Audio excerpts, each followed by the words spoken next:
Bienvenidos a otro episodio de Estudios Bíblicos Ilustrados. En esta ocasión vamos a hablar acerca de la señal más importante que nos habla acerca de un cristianismo verdadero. Y es que cuando analizamos todo el panorama de la historia del cristianismo y del cristianismo actual, quedamos con una gran pregunta. ¿Qué realmente es auténtico? Porque hay cristianos de todo tipo. De hecho, mira aquí el dato que tengo. Según el Centro para el Estudio del Cristianismo Global, había para el 2019 unas 45.000 denominaciones cristianas en el mundo. Nada más y nada menos que 45.000 denominaciones cristianas. Sin embargo, pasa algo muy interesante con esta cifra, y es que no le debemos prestar mucha atención, mucha seriedad a la misma, por una sencilla razón. Si mañana tú decides registrar en el Departamento de Estado o en la oficina de tu país que tenga que ver con eso, si te lo permite la Constitución del lugar donde tú vives, si decides registrar una religión nueva, pues viene contando, y de hecho una religión nueva y dices que eres cristiano, viene contando como otra denominación cristiana. De manera que esta cifra de 45.000 denominaciones cristianas es inflada porque cuando hacemos en realidad una búsqueda, vamos a encontrar que muchas de esas supuestas distintas denominaciones creen más o menos unas mismas cosas. De manera que de 45.000 denominaciones cristianas, yo te vengo a decir hoy que el cristianismo básicamente se puede dividir en unas 8 facciones distintas, que después que tú las escuches puedes estar de acuerdo conmigo o decir te faltó una o tal vez alguna está de más. No hay ningún problema con eso, para eso tienes foro en los comentarios de este video. Pero aquí te voy a decir cuáles son esas divisiones según la opinión de este servidor. Estamos hablando de unas 8 divisiones generales para el cristianismo. Y de entre ellas, pues hay cosas buenas, cosas tal vez no tan buenas, cosas negativas. Bueno, no vamos a entrar en eso ahora. En algún momento voy a tener un video en el cual voy a hablar específicamente de cada una de estas 8 divisiones del cristianismo, que tal vez tú me convenzas de que no son 8 y son 10 o 12 o son 5, pero eso lo dejamos para cuando después podamos ver los comentarios. Las divisiones básicas del cristianismo estarían de la siguiente forma. Tenemos el catolicismo romano, ¿ok? Obviamente estoy pasando por alto grupos cristianos que han desaparecido o grupos cristianos muy minoritarios en partes específicas del planeta Tierra y que no tienen tal vez un alcance global o no tienen una intención de alcance global. Pero tenemos ahí el catolicismo como una de esas divisiones.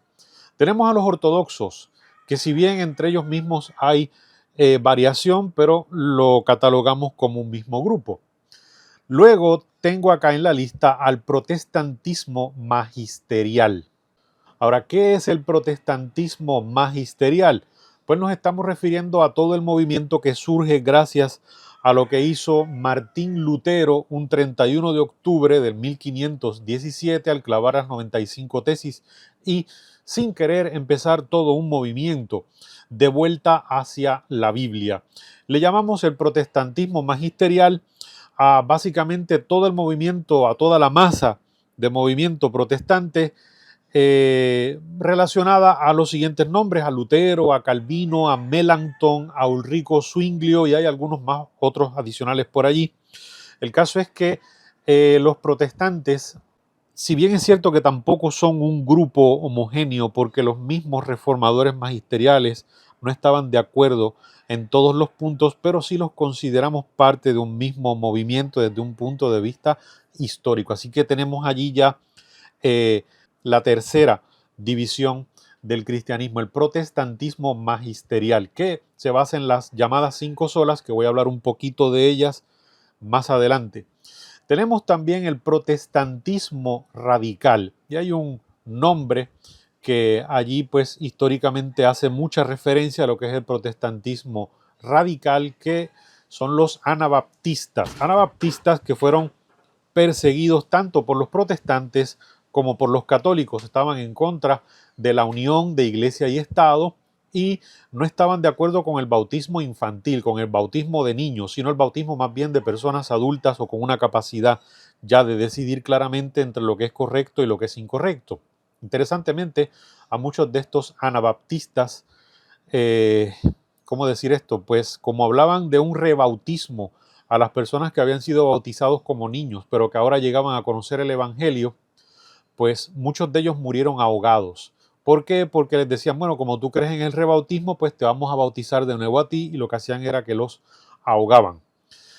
Así que ahí está el protestantismo radical.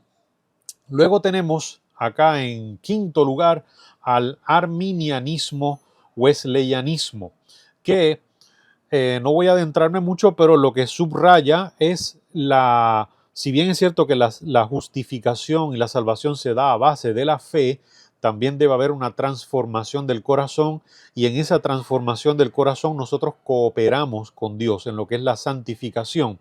Así que básicamente es el enfoque del arminianismo wesleyanismo. Luego tengo por acá a los evangélicos junto a los pentecostales. Personas dirán que son dos cosas aparte, pero técnicamente ambos pertenecen a lo que es el cristianismo carismático, que se caracteriza por un énfasis grande hacia la figura del Espíritu Santo, hacia una religión más de carácter personal y también a una experiencia, el cristianismo como una experiencia y no solamente como una profesión, no como algo que yo digo que creo, sino algo que yo experimento. Y en último lugar, dije 8, pero en realidad son 7 las divisiones que tengo acá. En último lugar tengo al restauracionismo. ¿Qué es eso del restauracionismo? Pues que hay una cantidad de denominaciones cristianas con el énfasis restauracionista, es decir, de tratar de volver específicamente a lo que la Biblia dice para recuperar lo que fue toda la idiosincrasia y los motivos y la orientación de la Iglesia apostólica. Así que ahí tenemos las 7 divisiones, ¿verdad?, del cristianismo. Bueno, ahora, ¿por qué nos importa esto? ¿Qué es lo que nosotros estamos aquí trabajando? Estamos trabajando aquí cuál sería la señal más importante de un cristianismo verdadero. Tenemos que hacernos la pregunta, ¿quiere Dios acaso que haya toda esta diferenciación en el cristianismo, que haya católicos por un lado, restauracionistas por otro, evangélicos y pentecostales con todo su carismatismo, y por otro lado los wesleyanos y el protestantismo radical, el protestantismo magisterial, los ortodoxos por otro lado, etcétera, etcétera? Dios no quiere eso. Realmente Dios nunca quiso nada como eso. Lo que pasa es que el ser humano siempre lo enfrasca todo en base a lo que son opiniones y puntos de vista personales. El ser humano se da mucho a eso y no a seguir reglas con un carácter estrictamente objetivo, ¿ok? Que es lo que quiero rescatar en este video para que tú lo puedas comprender. ¿Quiere Dios que existan estas diferencias o debería haber un solo cristianismo? Bueno, lógicamente debería haber un solo cristianismo.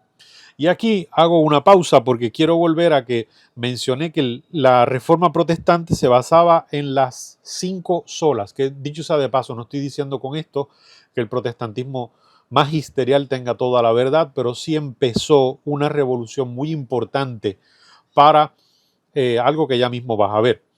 Las 5 solas que definían básicamente lo que se dio, lo que se gestó dentro del protestantismo magisterial son las siguientes. Número 1, sola scriptura. Esto está aquí en latín, ¿verdad? Sola scriptura significa solamente la escritura o solamente la Biblia. Luego, sola fide o solamente la fe, porque somos salvos solamente por fe. Solo gratia, es decir, solamente la gracia, porque por gracia es que recibimos el don de la salvación a través del Señor Jesús. Solus Christus, porque Él es el canal, el único canal de salvación es Cristo Jesús.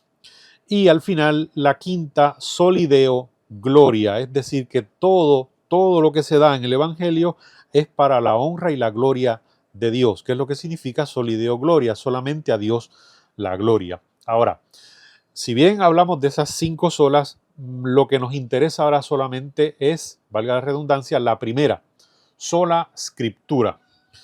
Sola escritura, ¿por qué? Porque la Biblia es la fuente de todo. Sin la Biblia, alguien dirá, no, que lo más importante es la fe. Hay cristianos que dicen, lo más importante es la oración. No, lo más importante es asistir a la iglesia o tú tener comunión personal. Miren, al final del día, yo no sabría que Jesús existe si no hubiese un libro que hablase acerca de él. No conoceríamos realmente acerca de Dios o tendríamos una gran cantidad, una cantidad aún más inmensa de ideas acerca de quién es Dios si no habría un libro, un registro específico que dijese esto es lo que hay que saber acerca de Dios. Quiere decir que la Biblia dentro del cristianismo es la fuente de todo. No lo que diga un sacerdote, no lo que diga un pastor. Ahí entonces es que subrayamos el concepto sola scriptura, solamente la escritura. ¿Qué pasa? Que dentro de estas divisiones del cristianismo tenemos que decir, en honor a la verdad, que hay alguna que otra de esas divisiones que no utiliza solamente la Biblia como fuente de verdad. Tenemos el caso, por ejemplo, de lo que se da, y no lo digo por crítica, es una observación histórica, y ellos mismos son muy claros en esto, con el catolicismo romano. En el catolicismo la Biblia no es la fuente única de verdad, es una fuente entre otras fuentes, como lo es la tradición de la iglesia y también lo que diga el Papa, etcétera, etcétera. Así que tenemos que tener eso bien en claro. Pero alguno dirá entre los católicos, no, pero como quiera la Biblia es la fuente primaria, sí, pero eso no es lo que importa. Lo que importa es aquí que sea solamente la escritura, sola escritura. Esa es la fuente de información, esa es la fuente de autoridad. No que la autoridad es que el pastor me dijo o que la hermanita soñó. Vamos a ver lo que dicen acá estos versículos. Tengo primero segunda de Timoteo capítulo 3 versículos 14 al 17 y voy a dar un poquito de contexto antes de leer estos versículos, y es que Pablo le está escribiendo a un joven pastor llamado Timoteo, colaborador juntamente con él en esparcir el evangelio, siglo I después de Cristo, la iglesia naciente, la iglesia apostólica. Ahora, este Timoteo había sido educado en un hogar cristiano y tenía los conceptos de conocimiento a base de lo que dice el registro bíblico, las escrituras tanto del Antiguo como del Nuevo Testamento. Y Pablo le hace la siguiente exhortación. Leo, en cambio, tú persiste en lo que has aprendido y te persuadiste sabiendo de quién lo aprendiste, y que desde niño conoces las sagradas escrituras, las cuales te pueden hacer sabio para la salvación mediante la fe en Cristo Jesús. Y ahora viene la parte más importante, versículos 16 y 17. Toda la escritura, es decir, toda la Biblia, no solamente una parte de ella, no solamente el Nuevo Testamento, como lamentablemente muchos cristianos quieren decir, que el Antiguo Testamento quedó rezagado como letra vieja. No, en ninguna parte de la Biblia dice eso. El Antiguo Testamento era la Biblia de la Iglesia Apostólica. Recuerden que cuando empieza la Iglesia Apostólica, ¿qué Nuevo Testamento había?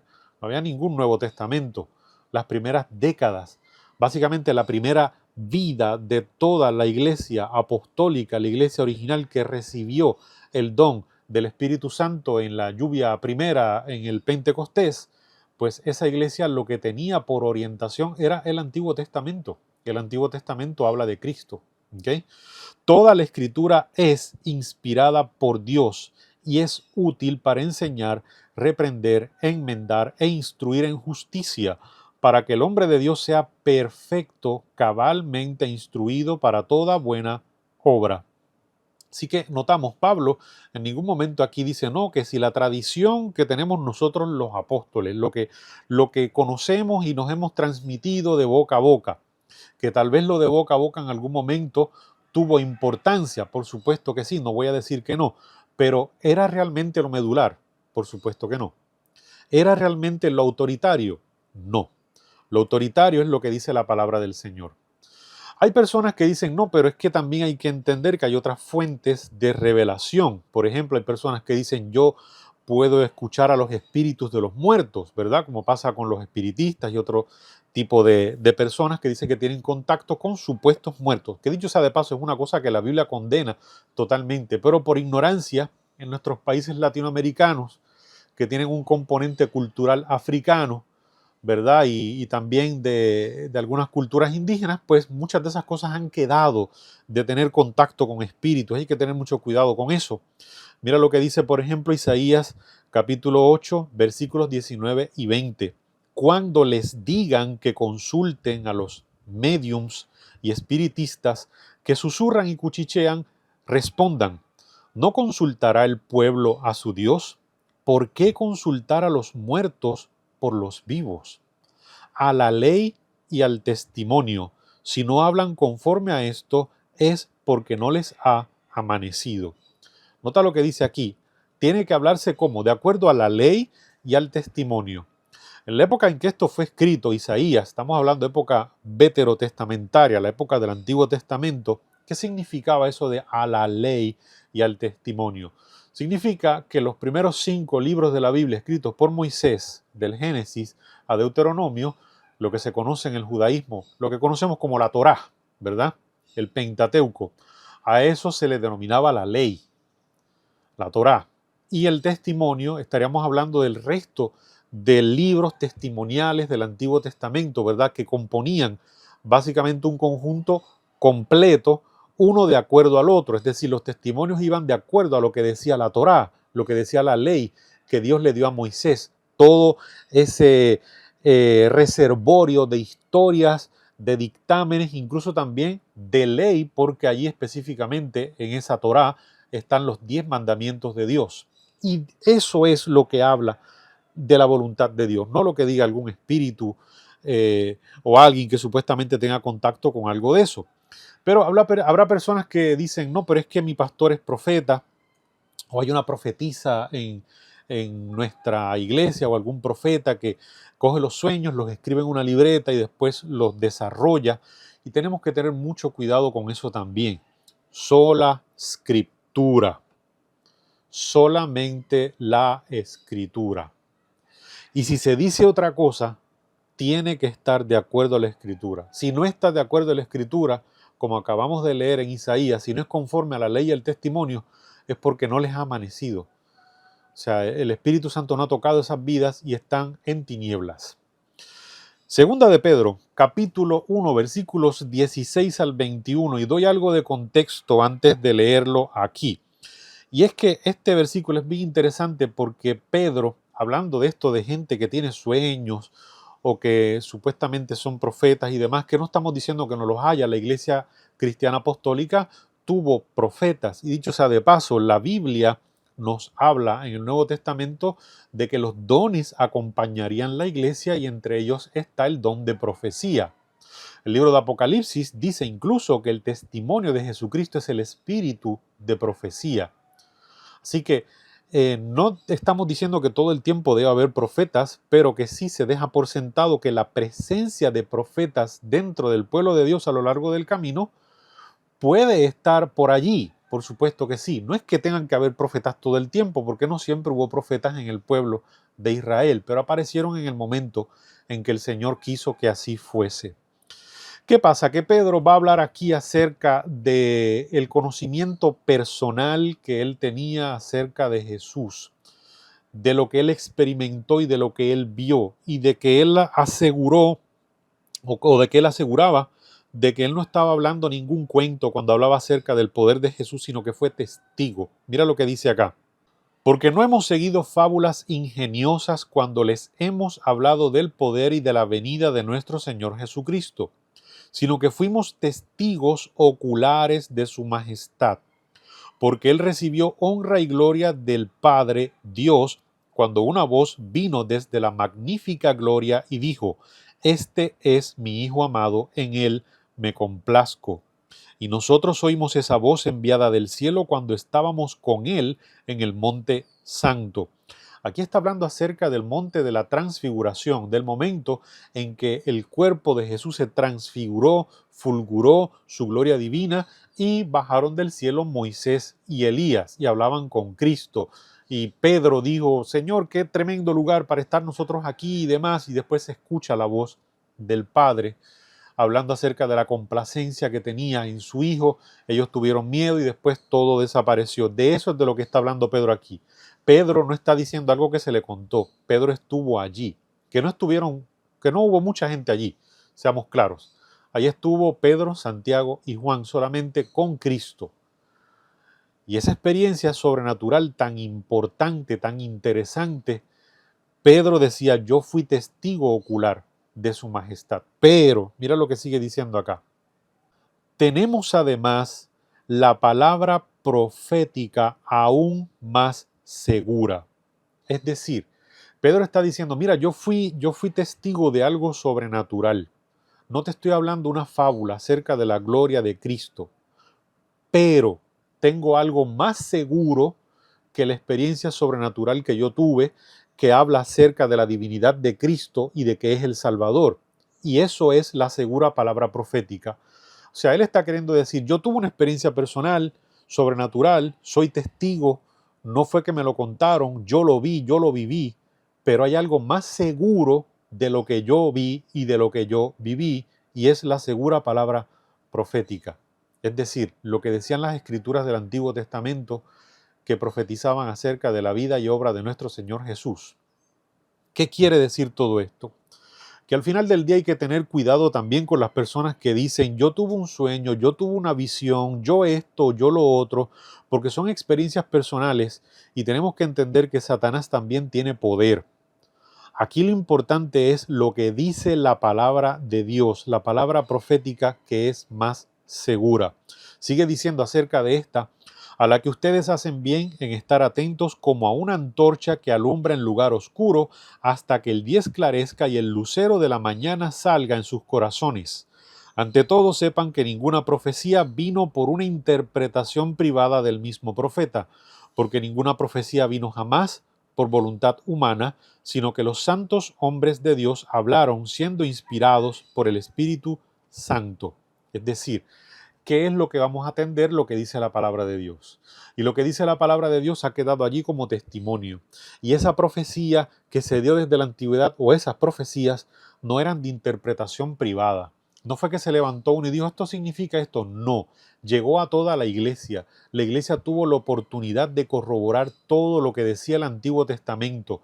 No se levantó un fulanito a decir, no, yo tengo la verdad porque me fue revelado, y todo el mundo siguió como un rebaño sin pensamiento y sin criterio. Esa es la forma en la que se sigue el verdadero cristianismo. Es buscando lo que dice directamente la palabra de Dios sin el filtro humano, sin el intermediario humano. Que hay personas que tienen mucha capacidad, que Dios les ha dado don para poder entender las escrituras y poderle explicar. Por supuesto que sí. Faltaría menos pensar algo distinto. Pero cada cual tiene la oportunidad de ir directamente a la Biblia y corroborar que lo que se ha dicho es así. Porque el principio fundamental que habla acerca de un cristianismo verdadero es sola scriptura, solamente la escritura. Esa es la fuente de revelación para el cristiano. No lo que diga un sacerdote, no lo que diga un pastor, no lo que diga la gente por allí. Y en esta época de redes sociales, cuántas supuestas profecías de desastres y cosas has escuchado, ¿verdad? Algunas puede ser que peguen, porque si yo empiezo a decir que va a venir un desastre y lo digo todo el tiempo, en algún momento la voy a pegar. Pero al final del día, el equilibrio de revelación que tiene la palabra del Señor es único y no debemos cederle nuestra mente a nada que no sea lo que dice la palabra del Señor. Y como siempre, que la paz del cielo sea contigo. Gracias por ver el video.